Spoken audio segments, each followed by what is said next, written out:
بسم الله الرحمن الرحيم الحمد لله رب العالمين والصلاة والسلام على سيدنا ونبينا محمد صلى الله تعالى عليه وعلى آله وصحبه أجمعين ومن تبعهم بإحسان إلى يوم الدين أما بعد السلام عليكم ورحمة الله وبركاته and welcome to another edition of the Karima Foundation podcast. And alhamdulillah, today we have an incredibly special guest, somebody very, very dear to me. I was thinking, me and Mulna Shams, we literally grew up together. We studied together at one point in our very young lives, alhamdulillah. And it's an honor really to be with somebody who I consider to be a very dear mentor, friend, teacher. I was also contemplating on the fact that over the last 4 or 5 years or whatever it's been, we've studied, I think, 5 texts together, and we're currently reading the Sharh al-Aqaid of Imam Taftazani, and it's a great honor to be hosting you today, alhamdulillah. Just to let people know before we start the conversation, 2 things. Number 1 is that this conversation is about Kalam, and in my head it was going to be an introduction to Kalam, but I don't think it's going to be that anymore. I think it's more people who have tasted Kalam, who have had an experience in Kalam, maybe even people we could call intermediate in Kalam, whatever that means. Some of the ideas, discussions, concepts that are coming up a lot in the modern zeitgeist, and we can sort of pick up on them in the Muslim conversation. If I give just a brief introduction of Mulana Shams before we start, Mulana Shams is from High Wycombe. He studied at Jami al-Kalam, where he completed the program before going on to CMC to do the contextual diploma in Islamic studies, or whatever name it has. I think it's a longer name than that. But then he went to SOAS to complete a master's in Islamic studies, after which he went to Turkey, where he has spent considerable time studying with the likes of Shaykh Hamza Bakri, Dr. Ali al-Umari, Shaykh Abdul Hamid Turkmani, Shaykh Adnan Darwish, many of the mashayikh who came from Syria, and he's currently completing his PhD at Ibn Khaldun University. And so, Assalamu alaikum wa rahmatullahi wa barakatuh, Shaykh. Wa alaikum assalam wa rahmatullahi wa barakatuh. Jazakumullah khairan, Sayyidi. I was, in the morning, I met somebody, a mutual friend of ours, and I said to him, I'm doing a podcast today with Shaykh Shams. And he said, what are you going to do about it? I said, Kalam. And he looked at me and said, what's that? And I was like, Aqidah. We're going to talk about Aqidah. And so maybe that's a place to start the conversation, is that when people think of Aqidah, they have this idea of the creed of the early Muslims, the Sahaba. And then at some point, when you look at creed, it doesn't look like the creed of the Sahaba, at least in its sort of form, if we can say. I feel like that's already probably I misspoke in what I said. But if you had to make a distinction between Aqidah and Ilm al-Kalam, what is it and why? Just definitions maybe to kick us off, and then we can go into everything else. Bismillah ar-Rahman ar-Rahim. Alhamdulillah wa salatu wa salamu ala Rasulillah Sayyidina wa Habibina wa Hibbina Muhammad wa ala alihi wa sahbihi ajma'in. Amma ba'd. Firstly, Jazakumullah khairan for all of this. Allah bless you. It's a really good question, actually. I think Aqidah, a simple way to understand it, is a set of doctrine that you believe in, that we know from the Quran, the Sunnah. Allah is one, there's no partners with Him. So something like the Aqidah of Imam al-Tahawi, for example, is a great example of that. People sometimes, they don't want to jump straight into this, but sometimes I think people, they sort of look at, let's say, Athari Aqidah, and they think that is Aqidah, and the only Aqidah, and everything else is not really Aqidah. And I think from one perspective that's true, and from another perspective I don't think, I'm not convinced that that's true. Because if you go through the works of the Atharis, some of their work becomes quite technical. It becomes quite complicated at times to understand what they're doing. To read, for example, Ibn Qudama, for example, and others, it's not straightforward. So I think I would categorize it as Aqidah being a set of doctrine, what you believe. Ilm al-Kalam, however, is more the commentary on that. It's how you explain that. Now, how you explain it is going to be based upon a set of principles that you're using. So if you, and that's another problem, that people think that Kalam is monolithic. Kalam is anything but monolithic. There have been historically different schools of Kalam that have different principles, a completely different paradigm. But much like today, we could say that science is the overarching subject area, and there are different paradigms of science. Sometimes those paradigms see a shift, a change, etc. In the same way, Ilm al-Kalam is really nothing more than a commentary on your Aqidah that you are trying to either preserve or defend. Mostly, It was to defend your Aqidah. That's mostly what it was, to defend your Aqidah. And I'm sure if you like, I can expand on that a little bit. But as a principle, that's how I would understand it. Aqidah is just Inna Allah wahidun la sharika lahu wa la shay'in mithluhu wa la shay'in yu'jazu wa la ilaha ghayru. For example, those points of Imam al-Tahawi, that's your creed. You memorize that, you learn that, you live upon that, you die upon that. If there's no need, then you don't need anything else. If you're convinced of that, khalas, you need nothing more than that. But that's not always been the case. And you can see that today. You know, I give you an example. Growing up in our generation of Muslims, you know, your parents told you something, you believed it. Like, I just believed it. I didn't need a proof. It was enough for me. And that's fine, you know. As long as, normally they say ijmalan, in summary, so I test it on my kids sometimes in the masjid. I tested on my mum once. Okay. I said, how do you know God exists? And she said, the universe. Yeah, And I was like, that's what the ulama of Kalam say. Universe. You are an Ash'ari. So, but that's it. That's Right. it. You know, so I've done it on small children. I'm like, you know, Allah Ta'ala exists. We all know that. Like, how do you know that? And they'll be like, oh, because like, who made everything? Who made the trees and who made that? That's sufficient. That's not a muqallid anymore. No. You know, they're not blindly following. Just to clarify that term, you know, they really do know why they believe that God exists. And then, if God forbid, somebody was to have certain doubts, much like you go to a hospital, like you don't go to a hospital if you're not sick. Likewise, sometimes if you get sick in your Aqidah, na'udhu billah min dhalik, wa nas'alallah al-afiyah, then sometimes you need that doctor to just help unpick that problem for you. And that's all it is. Really, like if we stayed on the fitrah, we wouldn't need spiritual guides. In the same way, if our Aqidah was correct, we wouldn't need it. I guess there's two questions there. I'll start with one. It's the idea of defending the creed.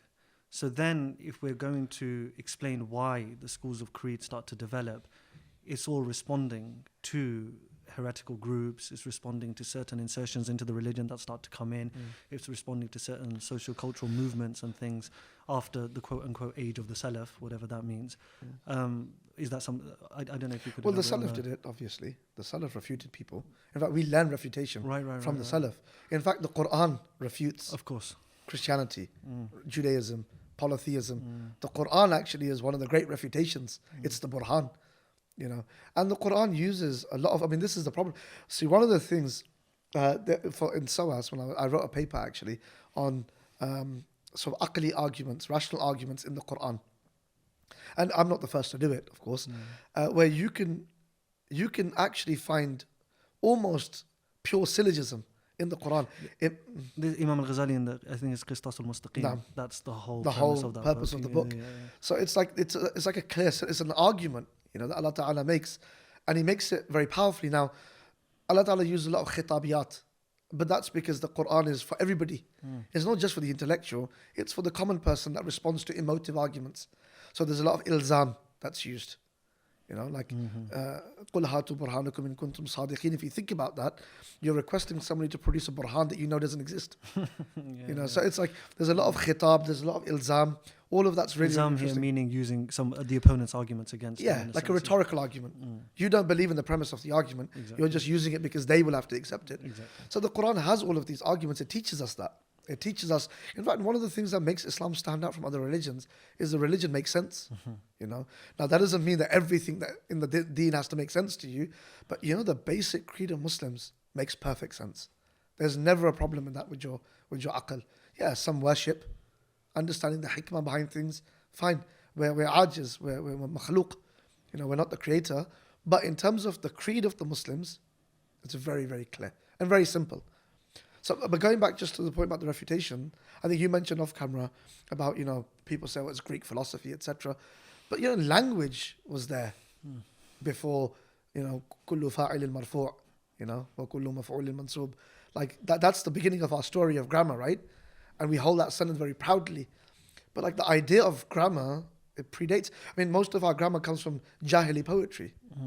Just because there's a knowledge or a science that was developed by a certain people, I'm not saying it is per se, but I'm merely highlighting a point that just because it is, or a nomenclature, a taxonomy, a certain technical language, is adopted, it doesn't suddenly mean that the thing itself is wrong. Because we've done it with everything. But yes, we did see in the Abbasid period a huge love that the certain higher echelon of society had for knowledge and a thirst for knowledge. And the Persians were famous for philosophy. And in fact, not just that, but there was an influx of not only Greek philosophy, but a lot of Hindu philosophy. Hence why you'll notice and you remember in a lot of the books where we're refuting the Barahima. Yeah, the Brahmins. Yes. So you kind of think, Jesus, why are you refuting them for? In fact, they know even the Western Academy hasn't solved the problem of atomism. Of where did the idea of atomism come into Islamic theology? The idea that the world is made of atoms or accidents or whatever form it takes place, because the Mu'tazila had that, but not the way that the Ash'ari did later. And so they've massive discussions. No one's got to the bottom of it. But a strong argument for it is that it came from Indian philosophy and not from Greek philosophy, because the Greeks generally didn't like atoms. They were people that in fact probably maybe the first person to talk about atoms, it comes from that tradition. But the tradition that is being translated into Baghdad at that time, or into Arabic in Baghdad at that time, the philosophy of Plato and Aristotle, etc., they were against the idea of atomism. So so there was one theory which is to say that they inferred it, that they preferred the argument that the philosophers were arguing against over what they themselves had translated. So they sort of translated, imagine an argument, and they were like, oh, but we actually like the opponent's argument. And so that's one argument, that they inferred it that way. But actually one of the strong arguments, a good book to read is by Professor Mehmed Bolin, one of my professors at Ibn Khaldun. He wrote a book on atomism. We were talking about it in the class, where he basically surveys the discussions surrounding atomism from the earliest periods in Greek philosophy and what have you, up until today. So he kind of goes through the entire development. But nobody has been able to really put a final answer to that. So it's not just Greek. In that case, you can say it's Hindu philosophy. No, philosophy, I mean, what was translated at that time, what was developed, how it developed, the Kalam that you have today has very little to do with the philosophy of the Greeks. Okay, so then that sort of brings us to the question of the development of Kalam. So it seems, so what is it that they did in every generation to make sure that any influx of idea wasn't going to become, what did they do to stay on the straight and narrow? Like there must have been intellectual movement, these fortresses, protection of the creed of Islam. And that is how the Kalam develops as the centuries and the generations go on. Well, see, that's an interesting one and a difficult one, because they didn't always. If you think about the earliest school of Kalam, there are earlier groups, sects, of course. The earliest probably being the Khawarij, followed by maybe the Rawafid and the Murji'ah, etc. These are all groups that are there, right? And they have elements of Kalam to them. Because if what you mean by Kalam is rational argumentation, then they had them, of course they did. Even the discussion about Amal being a part of Iman. I mean, it's a very rational conversation that they're having. Is it an actual juz of Iman? So if you do accept that and then you negate that juz, then of course the person's a kafir. Like that makes a lot of sense. So it's not like they weren't engaging, but it wasn't a school of Kalam. Whereas the Mu'tazila were the first school of Kalam. And they were very sophisticated. I remember we were having a joke about it, where someone was like, oh, so-and-so. They talk about some sort of progressive, very progressive leftist sort of Muslim. And they were like, oh, he's like a Mu'tazili. And I remember, one of the Mashaykh, he was like, how dare you say that? Like the Mu'tazila were a sophisticated school of Kalam. I remember they had principles. They had principles, yes. They were wrong, but they had principles. And they were true to those principles. And they had schools. They had the Basran school and the Kufan school. And they were people of piety and they used to worship. And people of Quran. They were people of... So this is no way endorsing i'tizal, by the way. But just highlighting the point. And like somebody said recently on the internet in a podcast, that the Mu'tazila were munkir of hadith. La hawla wa la quwwata illa billah. Like la takdhib alayhim. Don't lie against them. Give your opponent their due. Yeah, give the opponent their due. I mean, the earliest usuliyun of the Hanafi school were Mu'tazili. Yeah, of course, yeah. And even though you may not want to talk about that, but it's true. And they did not reject hadith. They had the same approach to hadith that the Hanafis do. So if you're unaware of that, then, don't speak about it. But so this argument that they're a very sophisticated school, and that's why it took so much effort to get rid of them. For example, the same thing that happens later, and we'll get into it with Ibn Sina. Right. Like it took Ghazali, like rahmatullah alayh, it took Hujjatul Islam to get rid of him. Such a blow that till this day, you got some people, that narrative has died out now, about al-Ghazali destroyed philosophy in Islam. Yes, na'am. He didn't destroy philosophy, he destroyed a destructive philosophy that had rooted into theology. And so what I'm trying to say here, the point that I was trying to make is that you talk about were there checks and balances. No. There was no checks and balances except that in the very, very early period, the Ahlul Hadith, ulama, the muhaddithun, that they were very, very wary of i'tizal. They didn't like it. But they also were not spending their time treating it on its own level. They were not focused on learning the language of that school to deal with that school. They were merely telling the Muslims it's wrong. And they didn't want to occupy their time any further with it. And I think that there's a great wisdom from Allah Ta'ala. This will probably come into discussions of divine intervention, which we could touch upon later, which is that it was min abna'ihim, from their children, that you get Abu al-Hasan al-Ash'ari, who's on the seat of i'tizal. He is the great representative of the school. He is the nephew of Abu Ali al-Jubba'i. He was it. And I think Allah Ta'ala used him to say, well, hold on a minute. We are amazing in so many areas, but we are directly contradicting Nas, revelation, and this is a big problem, which led him into that deep doubt. Because you got to imagine, for someone like Abu al-Hasan al-Ash'ari, I sometimes think about this. Like, he would have sat there thinking, I'm about to lose everyone. I'm going to lose my uncle, my family, my teachers, my friends. All of that I've got to lose now. But he does, and he comes to the forefront. And his job, he is the great checks and balances of Kalam. Because he comes in and he realizes that, well, first he goes extreme on the other side, and he writes his Al-Ibana, which is not the last book that he wrote.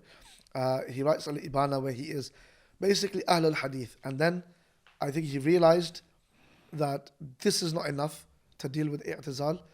And if somebody says to me, why? Well, look at today. Don't we talk in the language of contemporary politics, contemporary philosophy? We do. Like today when we're talking about, I don't agree with this particular ism. I don't like secularism, or I don't like liberalism, whatever it may be. We're always using their arguments, using their language to deal with them. Why are you doing that for? Because common sense is that you need to have language which is musallam, like bainakum, like it has to be mutually acceptable. So he was doing nothing different. Everything that you're seeing people in the da'wah today doing, Abu al-Hasan al-Ash'ari was doing, just far more sophisticated, and no doubt rooted in a lot more taqwa. There's so many questions here. I think let's go to the point you raised about divine intervention. Okay. So it's very difficult because you have this very long timeline, right? And to sort of do like some grand theory of Kalam history is more or less nigh impossible. Okay. But there is an argument made by Orientalists, and recently some more famous Muslim commentators have picked it up, that it's a very sort of, how would you call it? It's like some Marxist sort of materialistic understanding of history. That all of these ideas that the Muslims utilized, this Ash'arism and the schools of thought and things, they all came out of these materialistic forces. So these things caused them. Like examples being, I'll use the phrase people use, but it's like there was a Khalifa who decided there were going to be 4 schools of Islamic law, therefore there are 4 schools of Islamic law. Or XYZ thing happened, or Ash'arism was co-opted by the state and it was some sort of state-enforced religious theology, therefore Ash'arism reigned supreme. The most of the world is Hanafis. Why? Because the Ottomans are Hanafis and they ruled. That one might actually be true, but but the Ash'ari one, see, the thing is, in fiqh you can sort of let it go a little bit, but in creed you can't. How can you say your creed that you believe that will enter you into the garden of paradise was just an accident. It was just subjectively formed. It's got no real intrinsic truth to itself. It could have been 500, it could have been something completely different. And even like when I'm saying this, I think you can feel like this trepidation. It's a very, very heavy statement to make. Huge. So I want to poke some holes in this argument, maybe before we move on. And so if somebody brings this argument to you and says it's all an accident, the creed you believe, it's all historical forces, it could have been something else, how would you respond to that? I mean, it's a huge question, and perhaps, and Allah knows best, one thing I can say about it, and then there's maybe something else as well, is maybe it comes from your own Aqidah as well. I'll give you an example. If you, for example, believe in tawallud, yeah? Okay. Secondary causality. I'm not saying this is the answer. Secondary causality. You already, whether you like it or not, have accepted a type of limitation on Allah's irada. Yeah? And for you, Allah's irada is not in every moment. It's not in every particle of existence. You look at a two-step type of existence where Allah subhanahu wa ta'ala is, in that language, 2 steps away from what's actually happening. So it's like it's not deism, but no, it's not deism, but it's like the secondary causality. It's Yeah. like delinking things. yes. Yeah. And you remember, and I'm not, this is a huge oversimplification, but even the people that used to question the idea of God's knowledge of the juz'iyat, of the particulars, largely was rooted in this idea that there is a great process of causality that's taking place. You see, so when you start looking at one cause caused this, from that cause there's this, from that cause there's that, and that is not just ada, but that is reality. That's not just the norm of nature, and it's not God in every moment making that happen. Then it's very easy for you to make that leap and to just distance God from what's happening and just to say it's merely circumstantial. So I think one, it's difficult from the perspective of somebody who is more Ash'ari Maturidi type in terms of their framework, who believe that Allah subhanahu wa ta'ala's kun is in every moment, for them to really get that, because they think that Allah ta'ala, or they know that Allah ta'ala acts out of wisdom, and so everything that's happening is happening for And He alone acts. and He alone acts. Yeah. Absolutely. And that's not, and this podcast is not for that, but that does not mean, as some people have been talking about recently, not recently, they've said it historically, but I saw it recently, that this somehow is denying the reality of our experiences. No, this is the argument that the Orientalists making against Imam al-Ghazali, but they haven't understood these terms of ada. They haven't understood those terms. It's very important for them to really unpack what that means. Don't just think, oh, translate as norms of nature, I get what you mean. No, really look at what we mean when we say that, because it's very nuanced, it's very interesting. No, I mean, we'll come back to the question about historical trajectory, but on this point of ada, so the Orientalist critique is, oh, you guys didn't do science properly because you didn't affirm causality. Sure. So you just thought, there's no actual causality happening. It's all like some sort of deterministic universe or whatever. And that's not true. And one of the points you taught us recently in class that really stayed with me is this idea that, you're going to have to phrase it because I'm going to botch this badly. But it's this idea that ada, as a manifestation of divine will, is a very real thing. Yeah. It's a concrete reality. And so when we talk about miracles are not just, they don't just happen. No. Like if I click my finger, this microphone's not going to turn into, I don't know, like a cabbage or something. That doesn't just happen. When the laws of nature are broken, it's a very monumental event. Fi'lullah. Exactly. Yeah.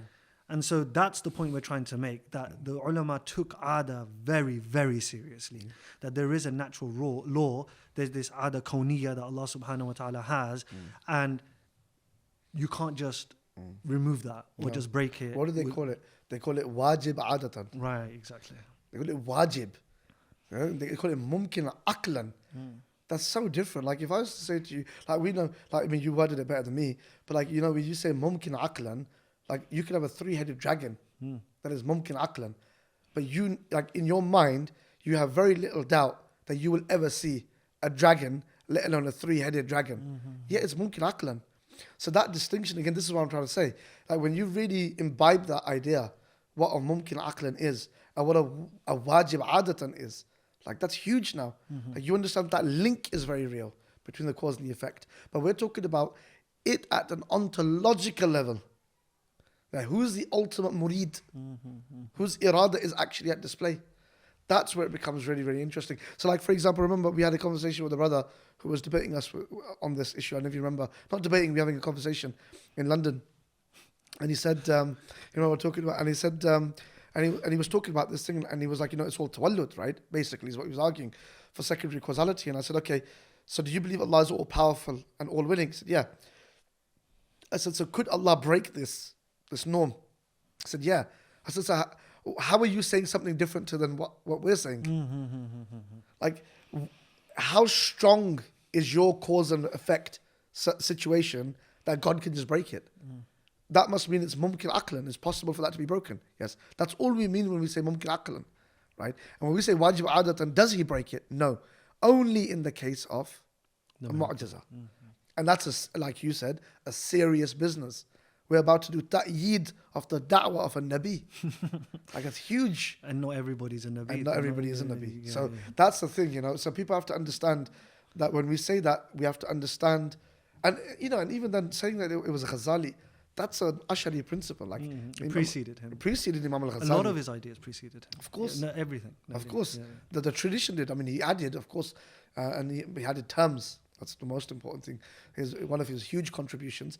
And he used that paradigm against a particular type of philosophy, which is Avicennan, type of sort of Aristotelian / Neoplatonic type of philosophy. He used his Kalam against that.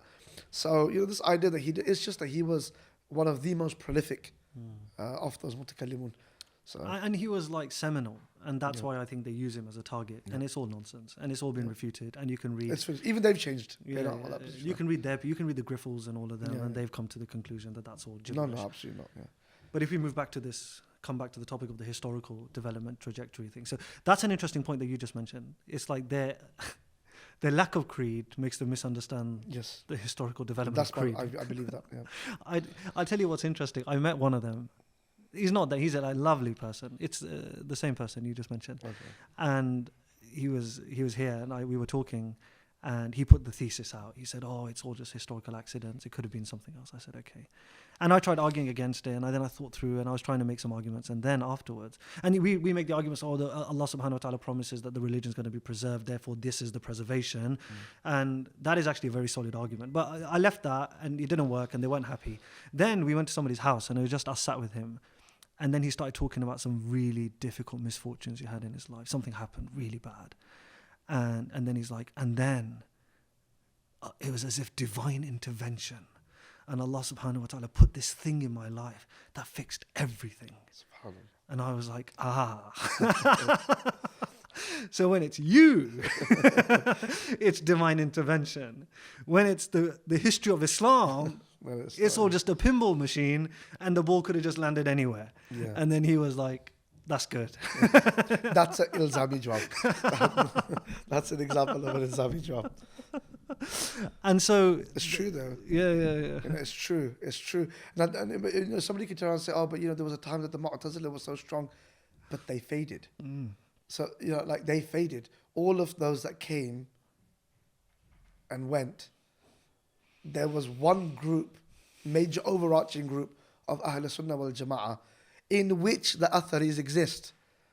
And I think that's one big difference between, not everyone that subscribes to the Athari school, by the way, like Hasha, I'm not saying that, but certain people that, especially modernist claims to Atharism, like people that 20 years ago would not have called themselves Athari, but today they just find the other term doesn't seem to be so popular anymore. This one seems to be more popular, right? Is that you may want to exclude al-Ash'ari wal-Maturidiyya from Ahl Sunnati wal Jama'ah, but they never historically did. Some people, and polemics took place, but as a whole, so I think you've got this mainstay of theology that's continued, which I think is, and this is a big claim here, it's an extension of Allah's promise about the preservation of the Quran. Because that commentary on the Quran, the understanding of the creed of the Quran, has been preserved by Ahl Sunnati wal Jama'ah historically. So I think if you can't see divine intervention, even you talk about the Hanafis and because somebody could say, the Qadi, see with theology, The Qadi's theology could be off as long as his fiqh is correct in terms of the madhab. I mean, it's not fine, but nobody needs to know if his theology was off. Is it like those stories about there was an Imam in a mosque for 40 years and at the end he said, "Oh, I've been a Jew all along"? No, I've never had that. No, I've never had it's that. like just one of those Okay, yeah. urban legends, Subhanallah. Islamic ones. Oh no, that's crazy. And maybe like like I don't know, like if there was some foreign spy or something. Yeah, exactly. But you know, with the Qadi, you could somewhat understand how that may have happened. But even then, like I believe Allah Ta'ala would have created or set the school that was most appropriate for those people. Like I don't think that every single thing you can just look at as like a haphazard of society. Like even for example, the way we look at adhab, like often it's a response of our sins. Like if you engage in riba, there's going to be a drought. If you engage in X, Y, and Z, you're going to see these outcomes. These are hadith and in the Quran. Yeah, and we say that today as well, don't we? Yeah, The ummah's in the circumstance that it's in because of our own. Oh, I saw a hadith today where the Prophet ﷺ said that when riba and zina become widespread, then destruction awaits. So these are like sunan kawniyya. Absolutely. And I don't believe that the majority of the ummah would have been left by Allah Ta'ala, just to fend for themselves and be, duped by random creeds and theologies. It's very difficult for me to understand those sort of things. So like I said, firstly, for us, based upon our aqidah of irada, divine intervention is always going to be there. Can you have certain factions and groups, etc.? But I'm talking about the mainstream, the orthodox. You also have the hadith about the Prophet ﷺ telling you to stick to as-sawad al-a'zam. Stick to the majority of the ummah. There's a lot of people, for example, today, young people, they're a little bit confused, different groups. What happens is when they travel around the world and they see, the people in Malaysia are like this, like let's say, they're Sunni, Ash'ari. You go to Indonesia, you go to the Yemen, you go to Syria, you go to Turkey, you go everywhere. They all follow the four madhabs. Go to Kashmir. Oh yeah, you like that. Yeah, they all follow the four madhabs. Yeah. And they all are generally Ash'ari or Maturidi. So that sort of calms them down a little bit. They don't feel so frustrated or vexed by the whole conversation. Many people, because alaykum bil jama'ah. Do you think? I mean, do you think this is like this is coping mechanism for people who have to somehow develop a story for why their explanation of Islamic creed isn't the dominant one, was never the dominant one, will probably never be the dominant one, and so they're like, okay, why is it that we're the constant minority in the story of Islam? Well, it's all just a big accident anyways.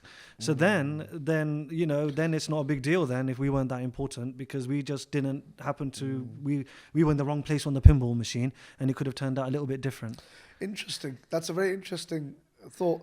Also, it seems like the people that are saying it are not from a particular group. They are groupless. And they need Islam to be groupless. Yeah, they need Islam to be groupless. Manhaj-less. Yes. As in, there is no manhaj. All of this is just random. It's chaos. It's just it's survival of the fittest, maybe. It's not, it doesn't have any divine intervention. So I think maybe because they viewed their own story like that. Like it was, well, when I went into the mosque, the first person I saw was this. So then I became that, and then I studied that, and that's what happened. Okay, maybe to a certain degree, but in your life, did you happen to come across different ideas? Did you think about it for yourself? You expect the Christian or the atheist to think about Islam, don't you? Yet you never thought about Islam. So in the same way, Allah Ta'ala would show them His signs. If you had a corrupt Aqidah, then God has shown you the signs. It's up to you to take those signs. I think two very good arguments. And number one is the fact that we've had so many heretical movements, even with political power.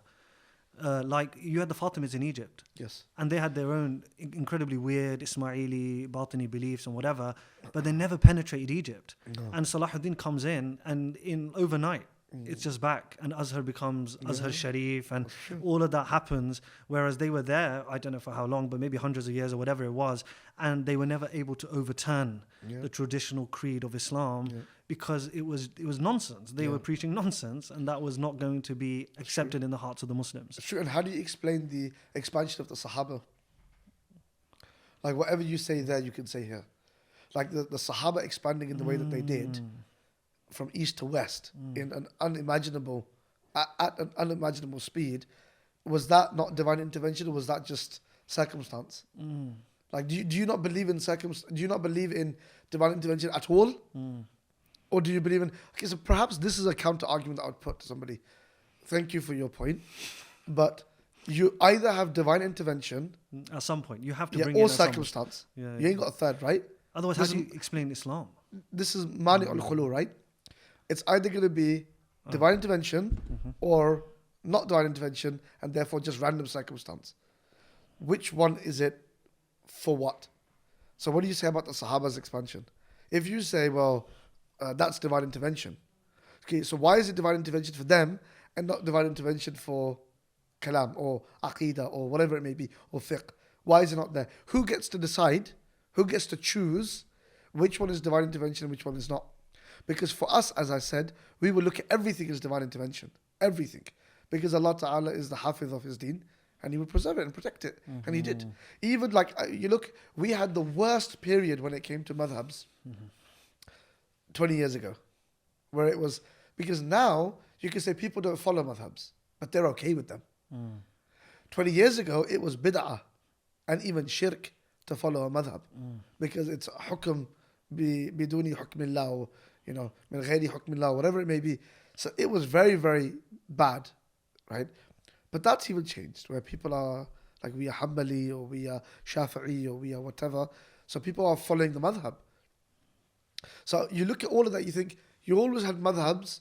You might have had this little moment here and there, but then people naturally go back into madhabs because common sense prevails, you know. So I think it's more about asking people, when do you pick and choose your divine intervention? It's also like, I mean, before we move on to another topic, but I was thinking, even in the current moment where, I mean, may Allah subhanahu wa ta'ala protect our brothers and sisters in Palestine. We're hearing of the assault that's been planned on the Rafah crossing, and by the time this comes out, Allah knows best what will be the situation there. Ya Rabbi. But this current moment in terms of Palestine has brought so much unity in the Muslim community. Now, on a sociological level, there's a lot of praise for it, but even if you sit back at the end and think theologically, what's really happened is the circling of the quote-unquote enemies has meant that we've had to do some real introspection of what it means to be a Muslim, what is creed, what is brotherhood, what are all these things. And ultimately, you suddenly realize that all of these things that we've been fighting over for the last 200 years since a very specific form of Islam made its appearance, were not so important anymore. And it's not the politics that's made it so. The politics has just created the moment for introspection.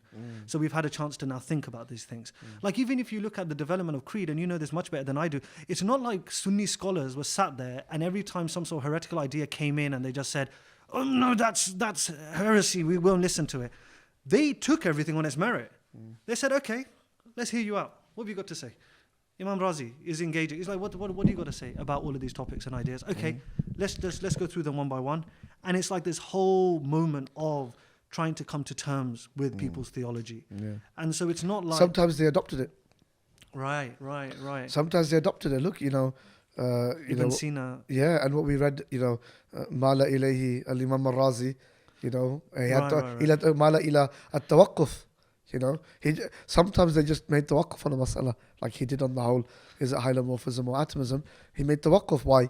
Because that's what appeared to him to be the case. Look at his position on the sifat, for example. Mumkina bil-dhat, wajib bil-khayr. That's huge.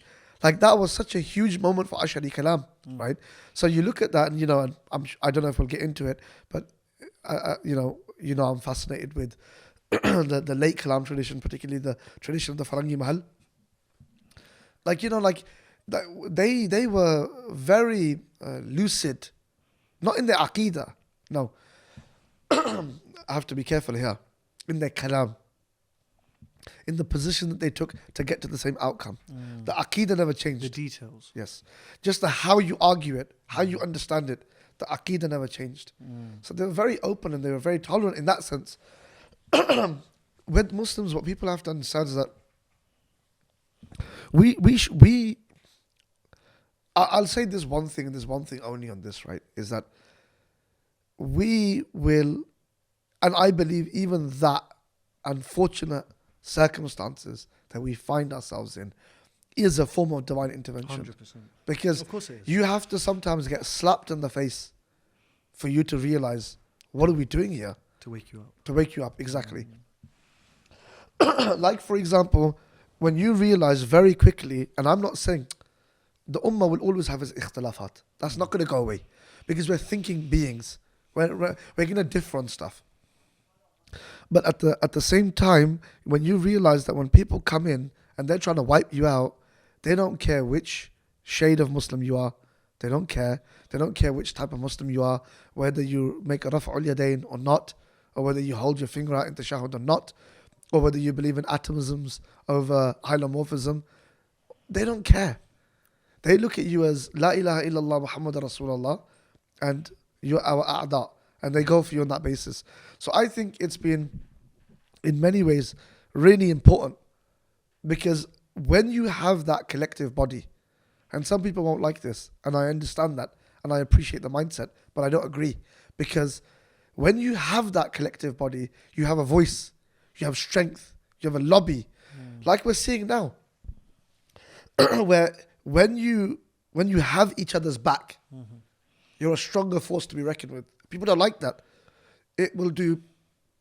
There is nothing better, sweeter for your enemies to see you divided, because they're wolves, and they want to catch you individually. Whereas when you're in a herd and you can camouflage yourself against that herd, they don't know what to do. It's the hadith, isn't it? The Prophet ﷺ said that the lonely sheep gets devoured first by the wolf. Absolutely. And so, you look at that, you think to yourself, this is if this is not the time where you realize that, then you will never realize that. So, but, so even like we're having this discussions about Kalam, even those people that, like I said, 15, 20 years ago, that would have been totally against all of this. And some indeed are still, of course, against all of this. But the majority of people are not, for a whole host of reasons. One, because they've found themselves relying upon it themselves, but also because... Shall we open that up as a topic? Yeah, bismillah. Let's do that. Okay, so there's two things I want to move on to, and then we'll see where it goes. The first one is we had historically a very strong opponent of Kalam. There was this idea that Kalam is all Greek philosophy and we need to avoid it, and Akhi, you just need to use your fitrah. And what is the fitrah? Well, what is a woman? Nobody really knows what the fitrah is, or what is whose fitrah? or what is worship. And we'll do what I say, but don't ask me to define my terms, because that becomes very difficult. And what is a hand, and what is all these things? And nevertheless, there was this whole movement against Kalam, the Kalam traditions. And now suddenly, it's ubiquitous. Like you open YouTube. We've been speaking about this for years. It's like when you're at Speaker's Corner, you got to debate an atheist. You can't just sit there and say, Akhi, just trust my fitrah. And then suddenly everybody's going to accept Islam. You have to give demonstrable proofs for the veracity of Islam. And then suddenly you're there going, oh, well, I need to find some proofs. And you're like, well, well, maybe not. And Ibn Taymiyyah, well, there's a little bit here and there, but maybe not. And then it's like, oh, but Ghazali, that is replete with them. Oh, Razi, Taftazani. And then suddenly it's like, okay, I remember Shaykh Suleiman, who was here a while ago, one of the reasons he mentioned himself, he goes, my disillusionment with, and let's just name it, like Salafism at one point, was that they would be throwing people under the bus in the dars, like this guy's like this, mubtadi', dal model. And then he said, I would see them in private reading their books.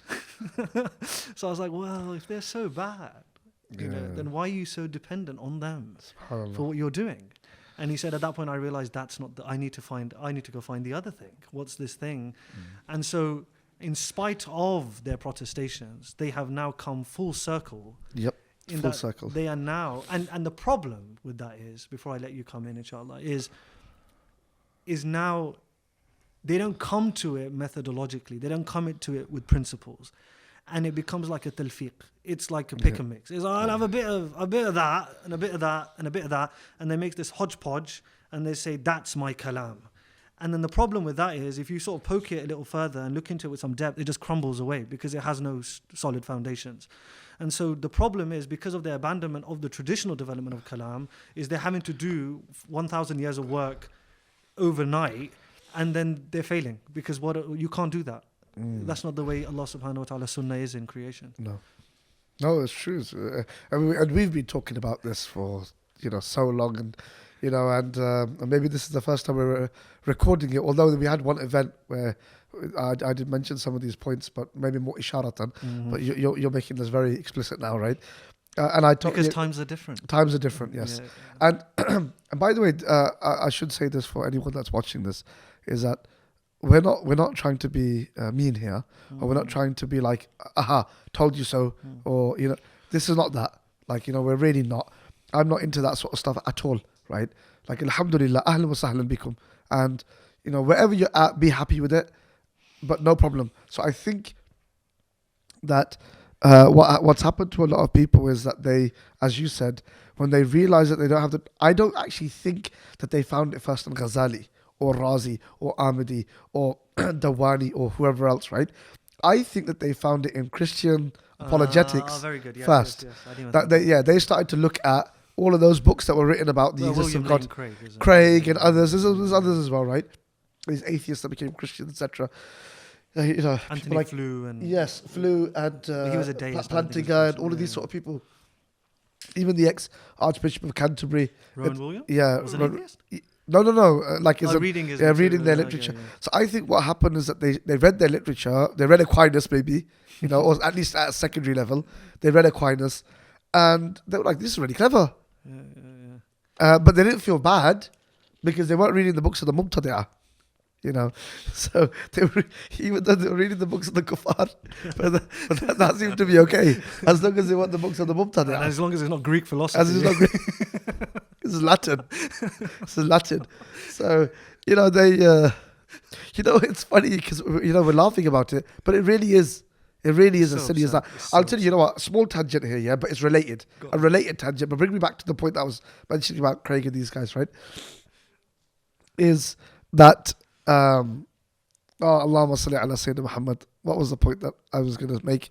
I think I'll probably leave it. I was going to say something on this, and then I've got the absurdity of this. Like they're depending so much on Craig and all of these people, even though they've been running from the tradition and the people of Shaykh and all of this for so long. Yes, this is it. So, for example, we had.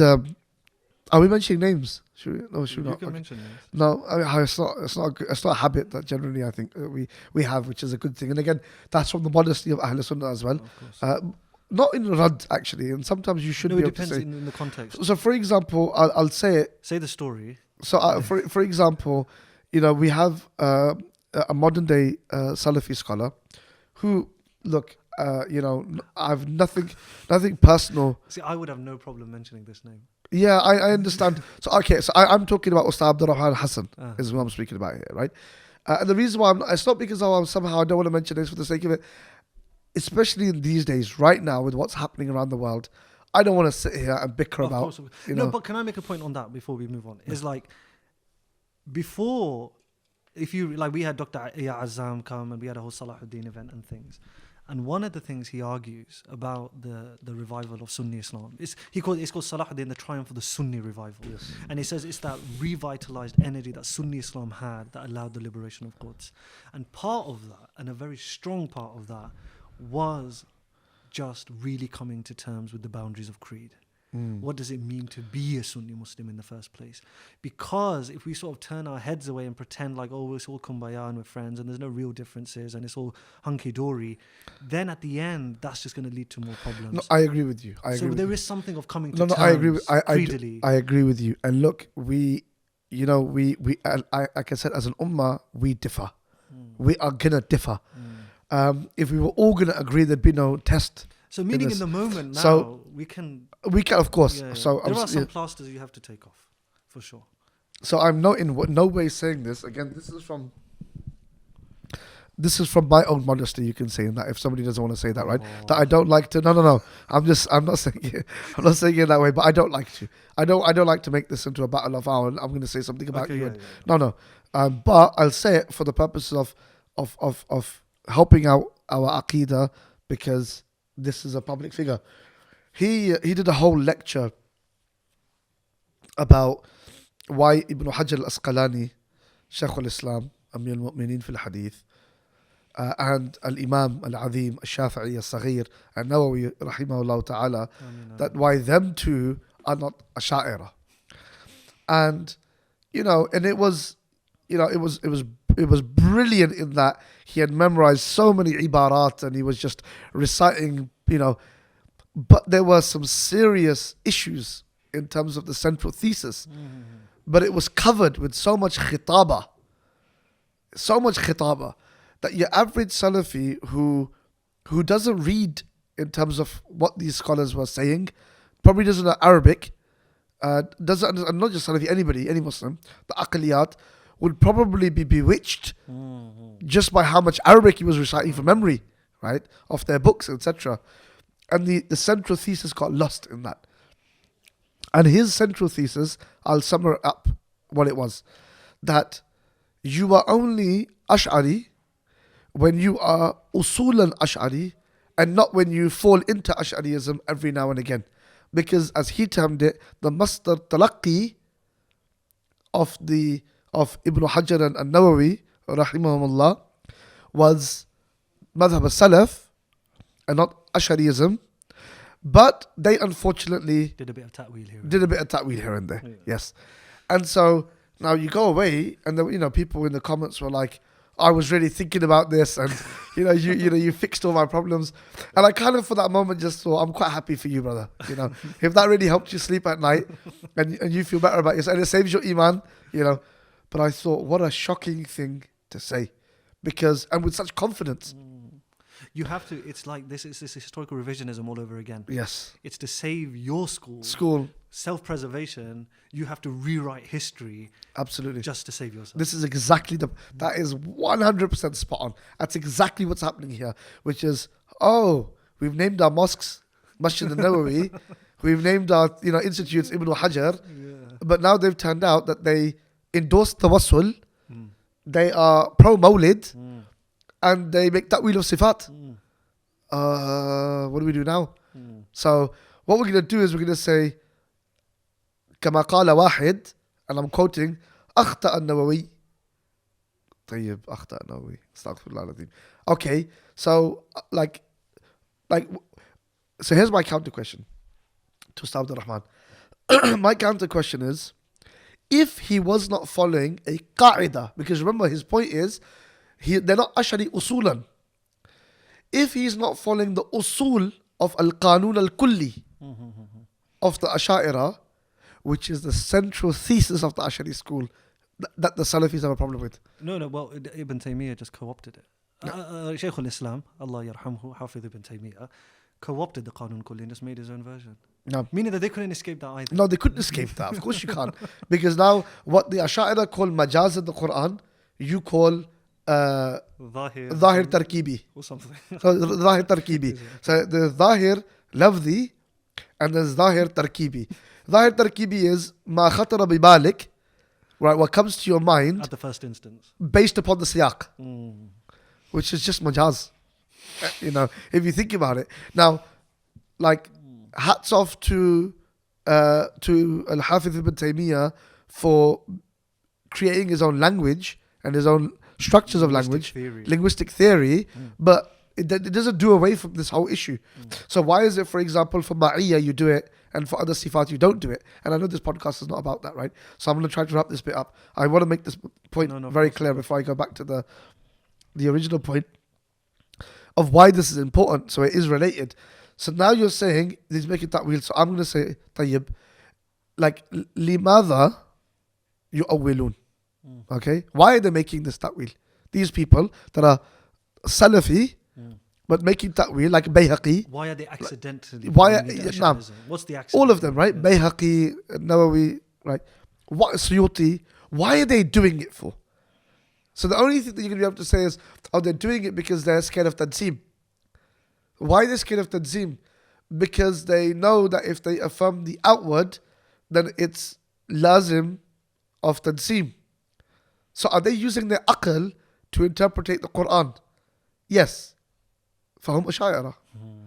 Based on what you're saying. Based on what you're saying, they're Ash'ira. They're not, by the way, just to make a point, to interpret the Quran, not to impose the aql upon the Quran. Which is this the false, what I'm saying. this is if you had just asked us.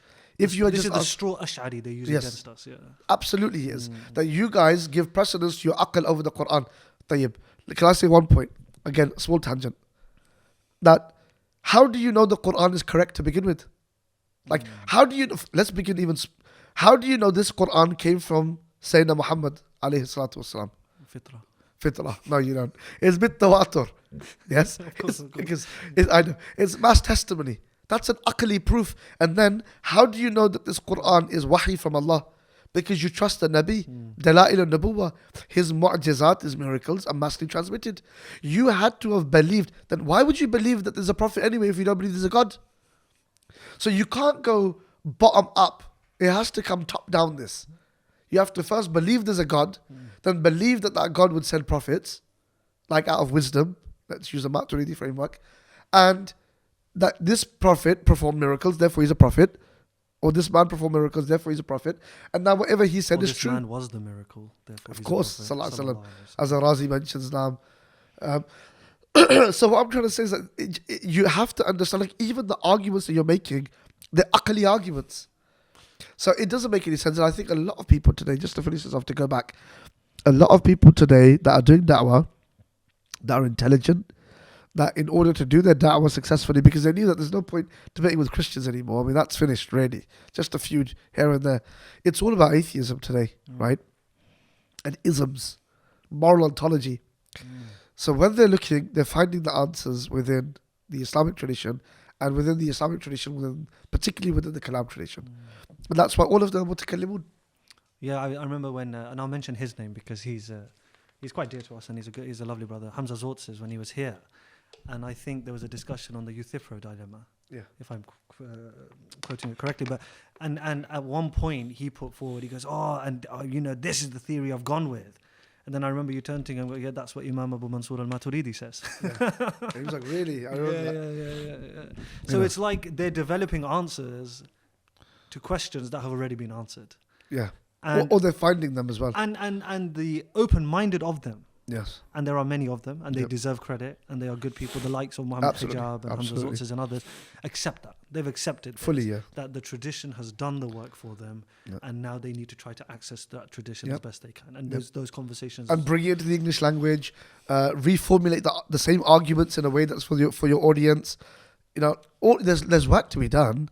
You know, it's not to say that the idea is that you use that tradition for your audience. So you have to navigate the argument perhaps differently at times. You can add in arguments. Of course you can. You could develop traditions. Of course you can. No one is denying any of that. This is not about stagnation. This is not about saying, هل قرأت السنوسي؟ نعم قرأت تمام أنت متكلم فعليك بالمناظرات, or بالتويتر or something, right?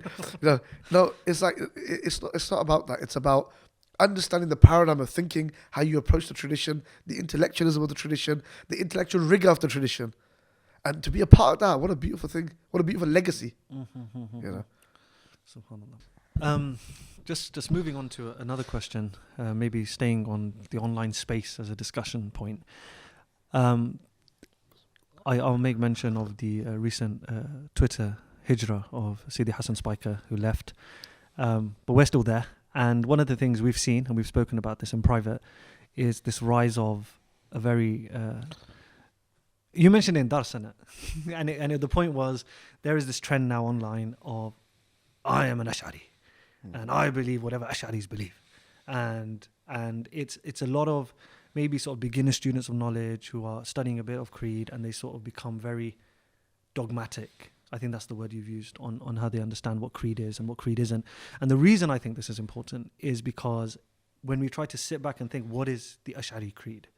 If we sort of have to put it in a package and define it, then that oversimplifies things a lot. If we say, okay, that's Ash'ari creed. It's a moment, it's a book, it's a person. And I just wondered if we could maybe move to that direction and see what your thoughts are on that. So that's two questions, isn't it? Okay. If you think about it, right? We could do one at a time. Yeah, that's that. Yeah. In some ways, it's good, in the sense that there is this refinding of traditional Sunni Islam, and there's more learning on it. So we had this conversation once. I can't remember where someone. I don't know. I can't remember who it was, and but you were there, I remember. And the issue wasn't about we've suddenly found something. It's we found it at a surface level. Right? We've got great heights to go yet. So if I've studied the Jawhara, for example, I've studied like something, a text from Ashari Kalam. Of course I have, right? But that's it's Kalam that was written in a particular period. It was arguing particular points. It was largely a North African Maliki Ashariism that's there. So at what point have you grasped this? And what is this, whatever it is? So I think from one perspective, it's good that people are refinding that, they're re-identifying, they feel confident.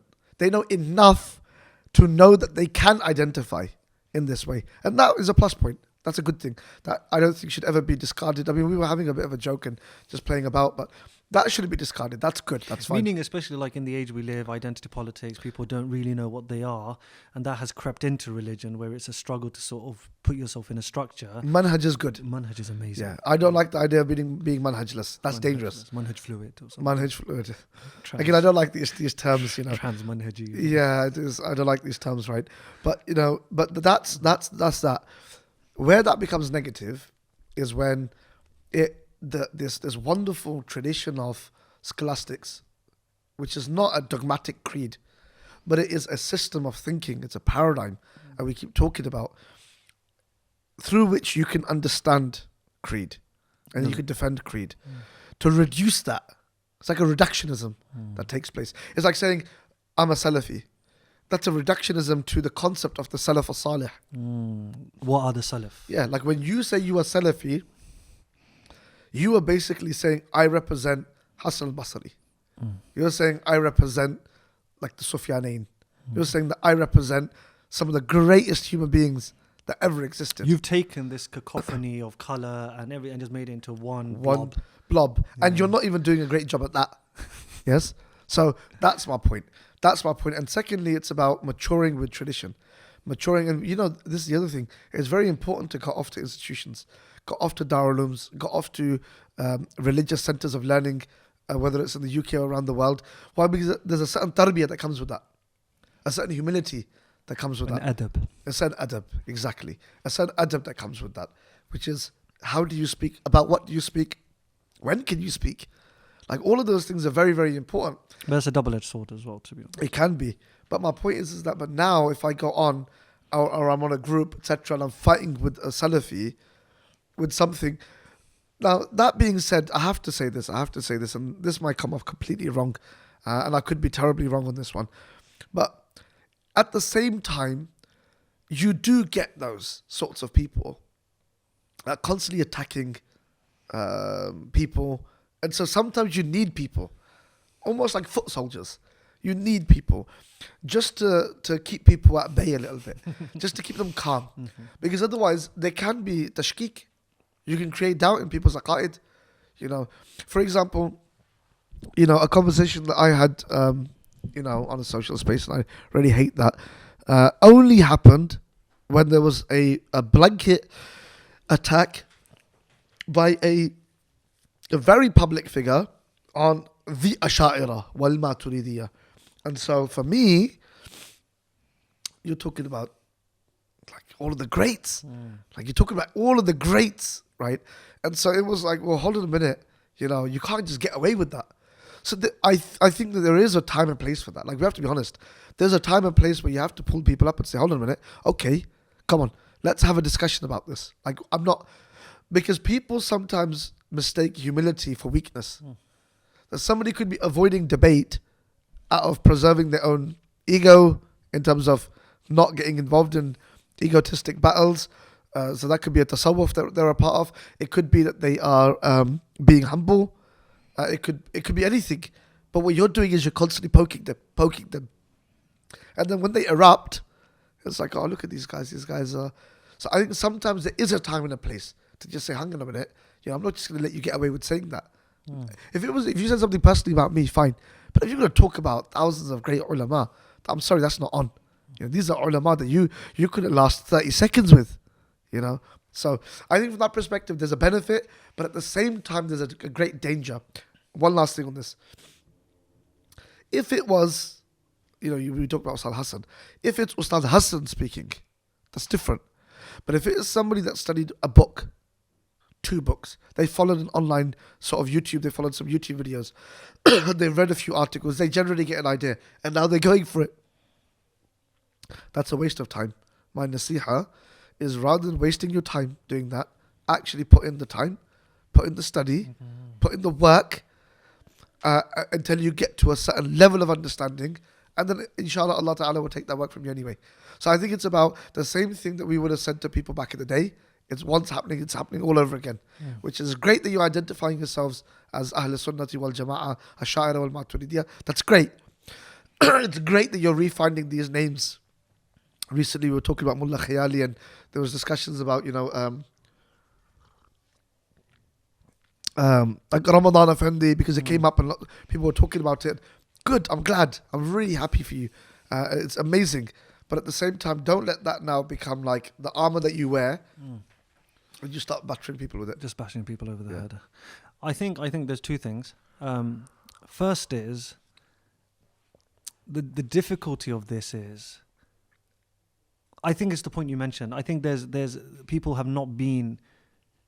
I would never talk about Kalam publicly. Very, very difficult. And I haven't studied anything. I feel You've personally, studied a lot. but I feel like with you, we've done the Sulam, we did the Bidayah, we did the Creed of Nasafi, we did the Burhaniyah, we did sections of the Nadam al-Fara'id, we're doing the Sharh al-Aqaid and stuff. But like I hear people sometimes say, I'm really into Kalam, like it's like a football team or something. I think what a scary thing to say. How you don't? That's not something you'd be into. That's a last resort. SubhanAllah. That you try to avoid that, because to speak about God is a very, very tremendous thing. Whereas I feel like sometimes I think there's a novelty to the science of Kalam now, because it's the big questions. Yeah, it's the cool kids. Yeah, and it's like, well, that's what I want to be doing. So now I need to be. And then sometimes you see people who don't have the training, who are making mistakes, who are misspeaking, who are doing whatever. And then it becomes a very, very scary thing. Yeah. And but this is, see, I don't want to tangentialize this too much, but the institutions, as good as they have been at times, have also struggled in this regard.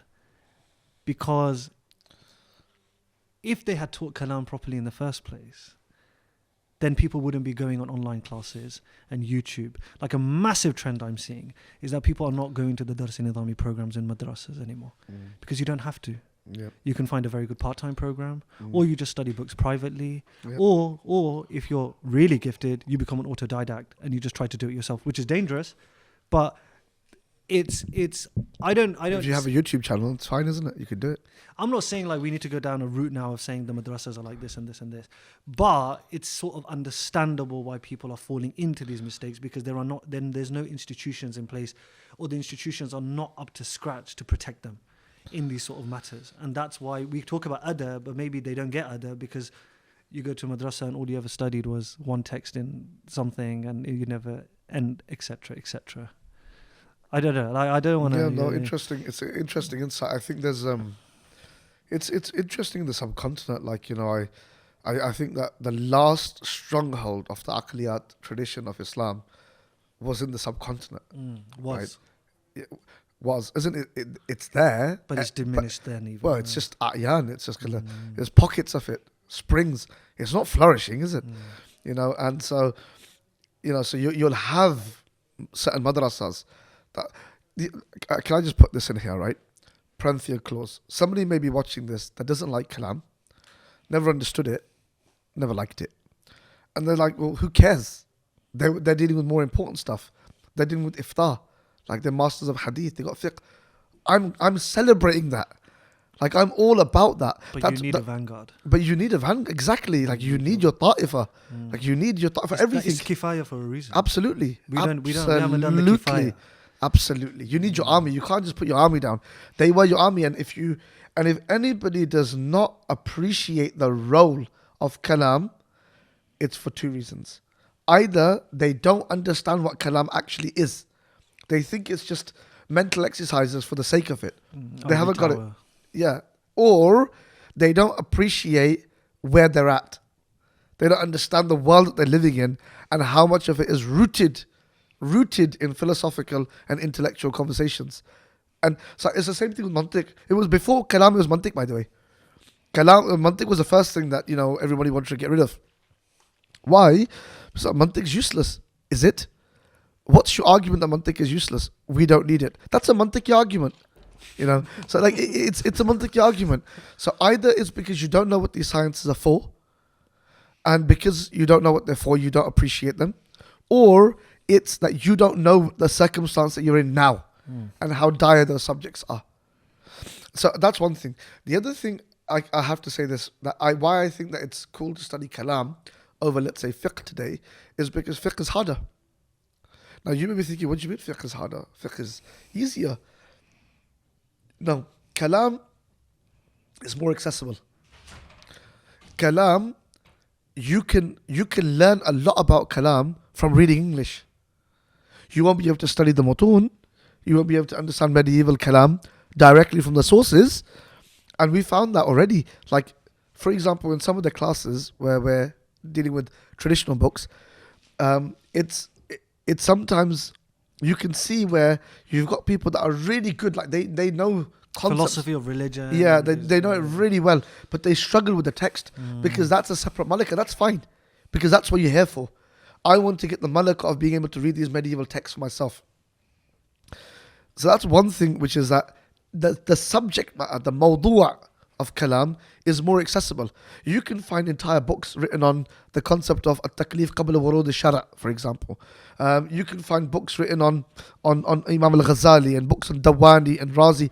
Like, if you know Turkish, my goodness, what you've got available to you, it's unbelievable. So I think from that perspective, whereas fiqh is more like you can't understand it outside of the Arabic.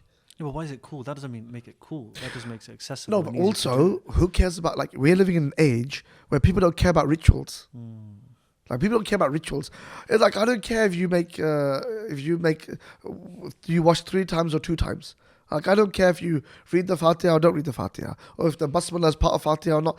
Like, the rituals, dhaniyat, ijtihadat, kalam is like, it's the stuff of, it's what they would say. What they would say. I don't say this. What they would say. It's the stuff of sages.